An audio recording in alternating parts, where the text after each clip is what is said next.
The morning stack held a name that shouldn't be there. Keiko Matsumoto. His fingers froze above the paper. You lack the talent, Itsuki. Aim lower. Spare yourself the humiliation. She's applying to my department as a junior? Itsuki grabbed the phone. He couldn't be the one to interview her. The HR manager, Saito, answered on the second ring. Saito-san, there's a problem with one of the applicants. I need someone else to handle the interview. Which applicant? Is there a conflict of interest? The name is Keiko Matsumoto. She was my high school teacher. I can't be objective. I'll look into it. But department heads are expected to conduct all interviews. Itsuki set the phone down, jaw tight. The file still lay open, the name glaring up at him. The phone buzzed again. Saito's name flashed on the screen. Itsuki-san, the policy stands. Department heads must personally conduct all interviews. There's a personal history. I can't be objective. Unless it's a legal conflict, it's not grounds for recusal. You are the head of this department. Act like it. The line went dead. Itsuki stared at the silent receiver, the decision settling like a stone in his chest. The interview room had never felt so small. He checked his watch. 15 minutes until her slot. At exactly 10 o'clock, the door opened. Keiko Matsumoto stepped inside, her posture as perfect as a textbook. She hasn't changed. Same glasses, same suit, same unnerving calm. She glided to the chair, folded her hands, and waited. Not a flicker of recognition. All right, let's get through this. Itsuki cleared his throat and began with the standard questions, though every word felt absurd given their shared past. But policy demanded he proceed. Please state your name and the position you are applying for today. My name is Keiko Matsumoto. I am applying for the junior designer position. She hasn't flinched. Not even a flicker of recollection. Does she really not remember me? Your resume shows a teaching career spanning 2 decades. Why the sudden return to design? I left design to teach, but I never stopped studying. The timing for a return felt right. That's not an answer. What is she hiding? You were known for telling students they lacked talent. How does that philosophy apply to your own work? I stand by everything I said. Talent is rare, but I am here now. He stood abruptly and walked out, the hallway a refuge. The interview had only just begun, and he was already drowning in its history. Itsuki splashed cold water on his face and returned to the interview room, his composure rebuilt but fragile. Your portfolio, please. I want to see what you've brought. She opened the binder and turned it to face him. The first spread was a logo suite. Elegant, restrained, masterfully balanced. This level of craft, it's not just experience, it's instinct. This is the work of a born designer. The typography on this campaign, how did you arrive at this hierarchy? The headline had to feel like a whisper, not a shout. I used negative space to let the message breathe. She thinks in layers. No one on my team frames concepts like this. Page after page, the work stunned him. It was better than anything that had crossed his desk in 5 years. You could open your own studio with this. Why are you here, applying as a junior? She didn't answer, just met his eyes. And in that silence, Itsuki knew he would hire her. The interview concluded. Itsuki rose, smoothed his jacket, and delivered the offer with practiced professionalism.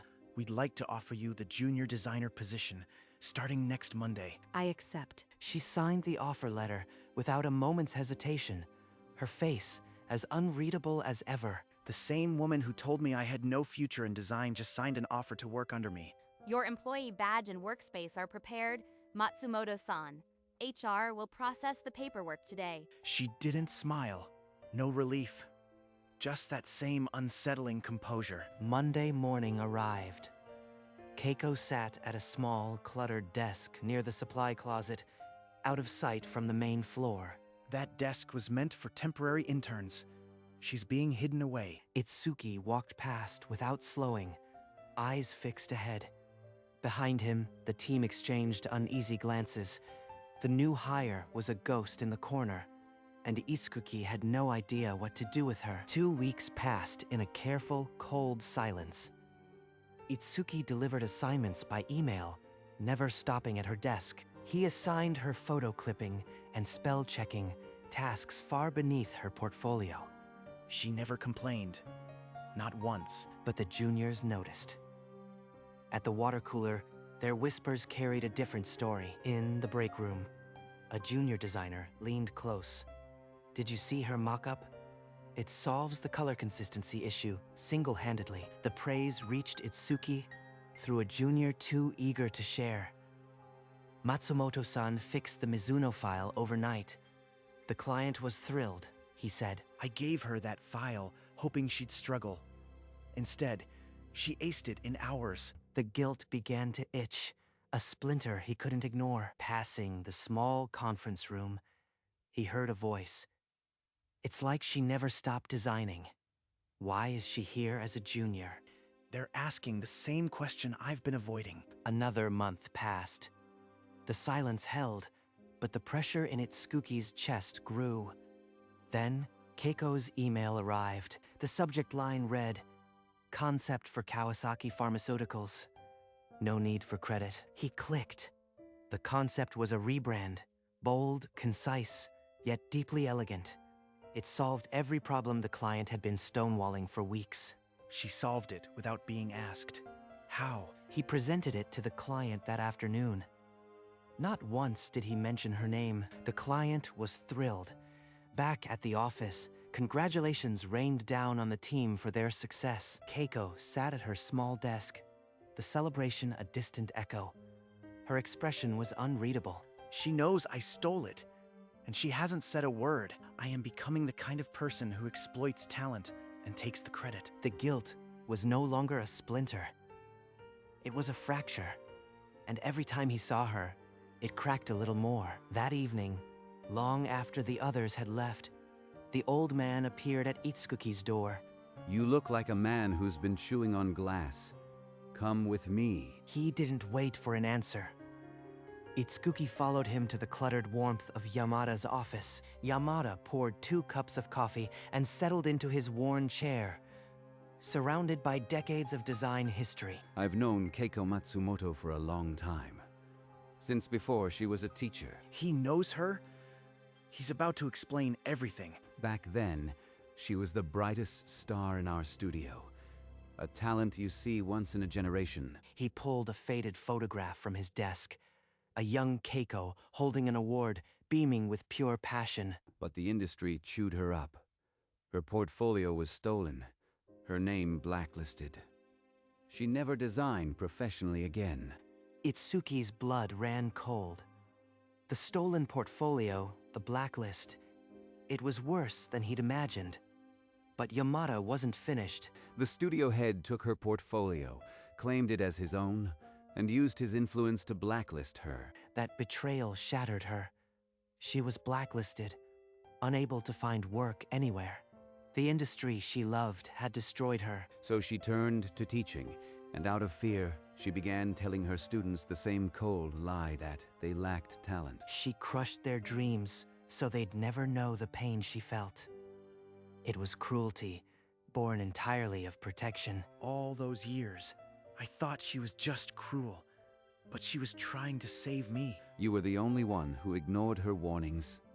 The only one who proved her wrong. That's why she's here. Yours is the only studio she'd trust with her work again. The room fell silent. Itsuki could only stare at the fading photograph, the pieces finally clicking into place. I've been punishing her for a wound she gave me to protect me. He understood the twisted logic now. The weight of it settled, not as guilt, but as a heavy, painful understanding. Itsuki walked back to his office, Yamada's words echoing. The hallway stretched, and everything looked different. There she is, Keiko. She looks smaller from here. Not fragile, just worn down by years of silence. He shut his office door and stood at the window, watching her without meaning to. The truth had reframed everything. I have to face her, not as her boss. As the student she tried to protect. He pressed the intercom button. His voice came out steady, but his pulse hammered. Matsumoto-san, please come to my office. A minute later, a soft knock. She stood framed in the doorway, her posture perfect but her fingers interlaced tightly. You wanted to see me, Kanda-san? She's using my name, no hint of the past. But her eyes, they're already braced for impact. He gestured to the chair. The weight of a decade hung in the air between them, waiting. Yamada told me everything. The stolen portfolio, the blacklist, why you really became a teacher. Then you know why I can't apologize. I thought I was saving you from the same destruction. I am not asking for an apology. I understand now. The words hung in the air. Her shoulders dropped a fraction, the only sign of relief she allowed. I told you you'd fail. I told so many of them. I thought if you never tried, you'd never be broken like me. But I didn't fail. And you came here, to this studio, to work under me. She won't ask for forgiveness, and I won't give it. But maybe neither of us needs that. She didn't answer, but the tight line of her mouth softened just slightly. For a long moment, they simply looked at each other. Teacher and student, boss and employee, two people scarred by the same industry. The silence that followed wasn't empty. It was full of everything they didn't need to say. The next morning, Itsuki called an unscheduled team huddle. The conference room buzzed as the last chair filled. I have an announcement. Keiko Matsumoto will assume the role of lead designer, effective immediately. A collective intake of breath. Eyes swiveled to Keiko, frozen in the back row. Lead designer? But I am still a junior. Why would he? Her portfolio is the best I've ever seen. It's time her title reflected her ability. Keiko's hand flew to her mouth. For a moment, the composed mask shattered. He crossed the room and placed the promotion letter in her trembling hands. You've earned this, Matsumoto-san. Welcome to the lead team. Thank you, Kanda-san. I will do my best. Keiko was now lead designer. The dynamic forever changed. She moved to a larger desk, still reeling. Her first lead assignment arrived, a branding emergency from a client who rejected 3 previous concepts. This brief feels like a locked door, and I've forgotten the key. She studied the brief for hours, but every sketch felt hollow. The deadline ticked closer. At 8 o'clock, the office fell silent. Only her tablet glowed in the dark. She's still there. Should I help? Number? This is hers to solve. By midnight, inspiration struck, a single elegant line that tied the brand story together. The next morning's email from the client simply read, "This is it. We love it." In the weekly review, she presented the solution.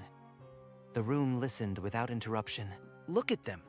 They're actually listening. She earned that. Grudging respect settled over the team. Not trust yet, but the first fragile thread of it was unmistakable. Months passed.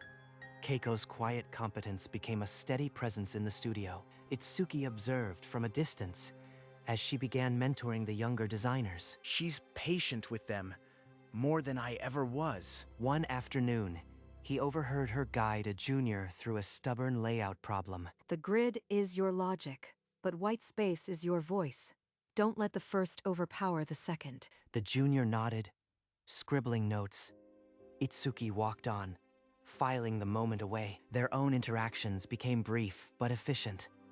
A nod, a shared file, a quick decision. We don't talk about then. We talk about now, and that's enough. Late one evening, Itsuki pulled open a drawer and tucked Keiko's old application file to the back. It belonged to a closed chapter, not the one they were still writing. A major pitch landed, a full rebrand for a national retail chain. 4 days.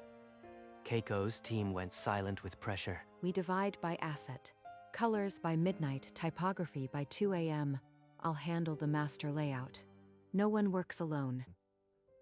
The first 2 nights blurred into one long, caffeine-fueled haze. The studio became a colony of lamps and energy drinks. She hasn't left in 36 hours.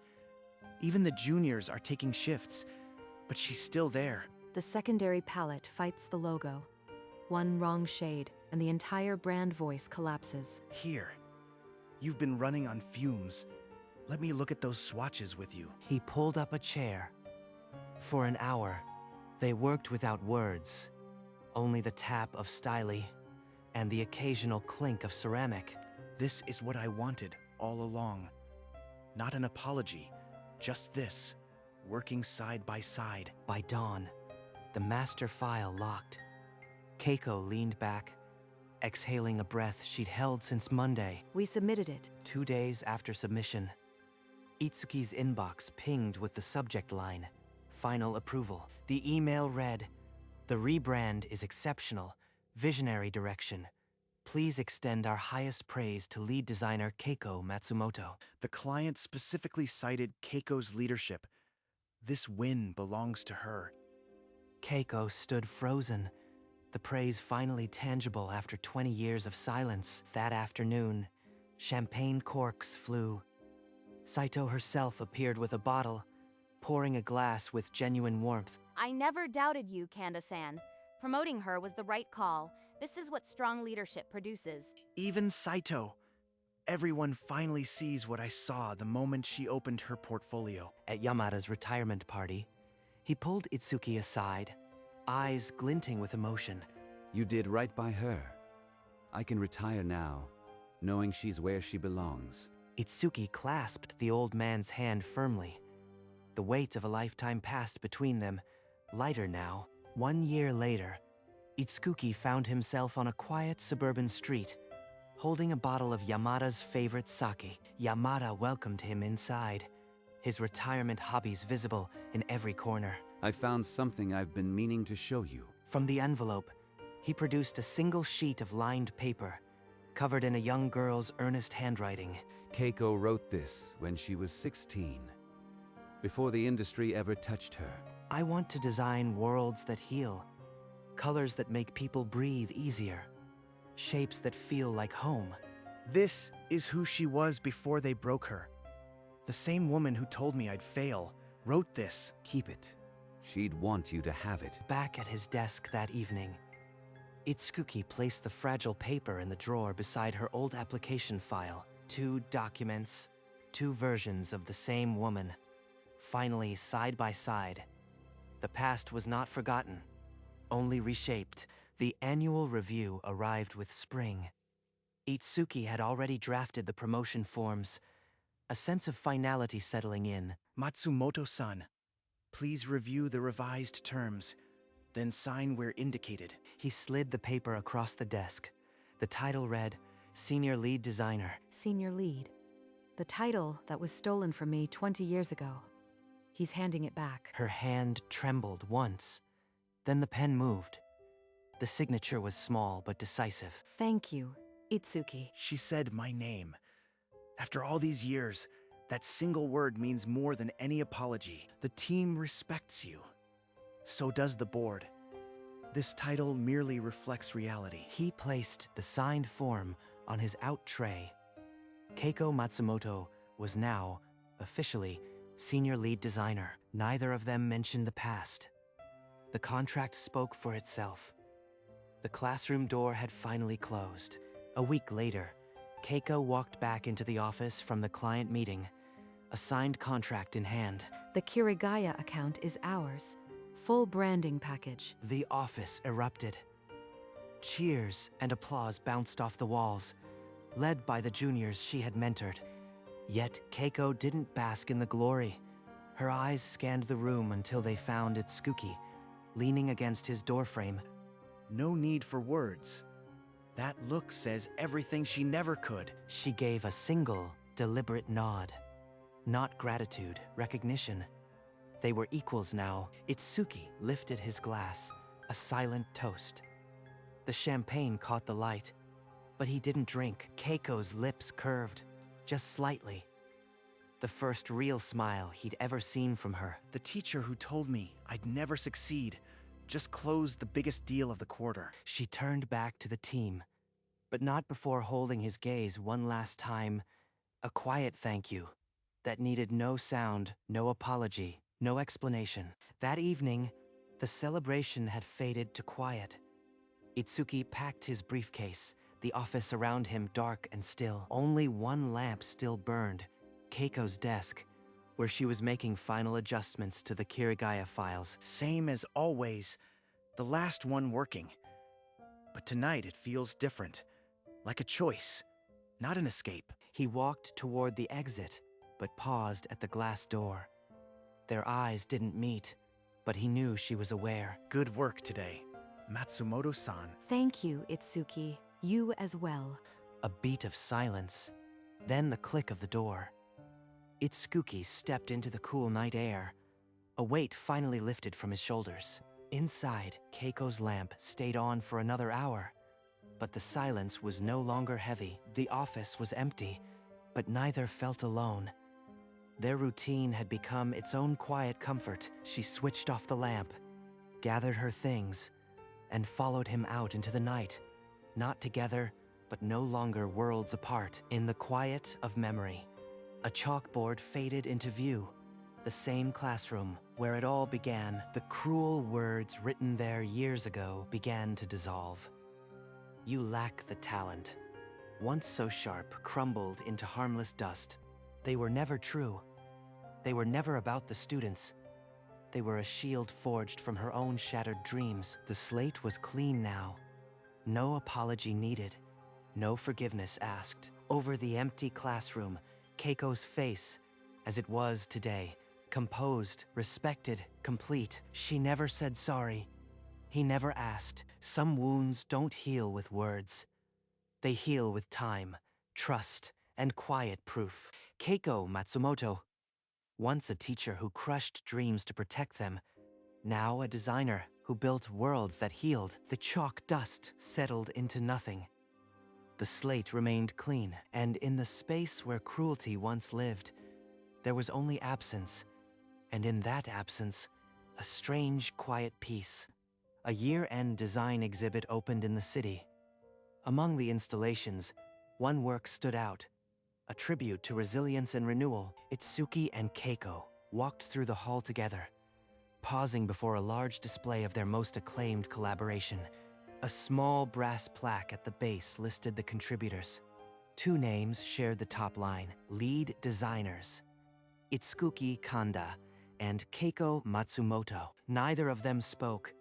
The work itself said everything. They stood side by side, no longer teacher and student, but equals in every sense that mattered. The room hummed with quiet admiration. But for them, the noise faded away. Keiko's eyes held the reflection of their shared creation, the colors of her teenage dreams finally taking form. Itsuki watched her, not the art, and allowed himself a small, unguarded smile. The final frame held on them, two figures before a canvas of light, as the screen slowly faded to black.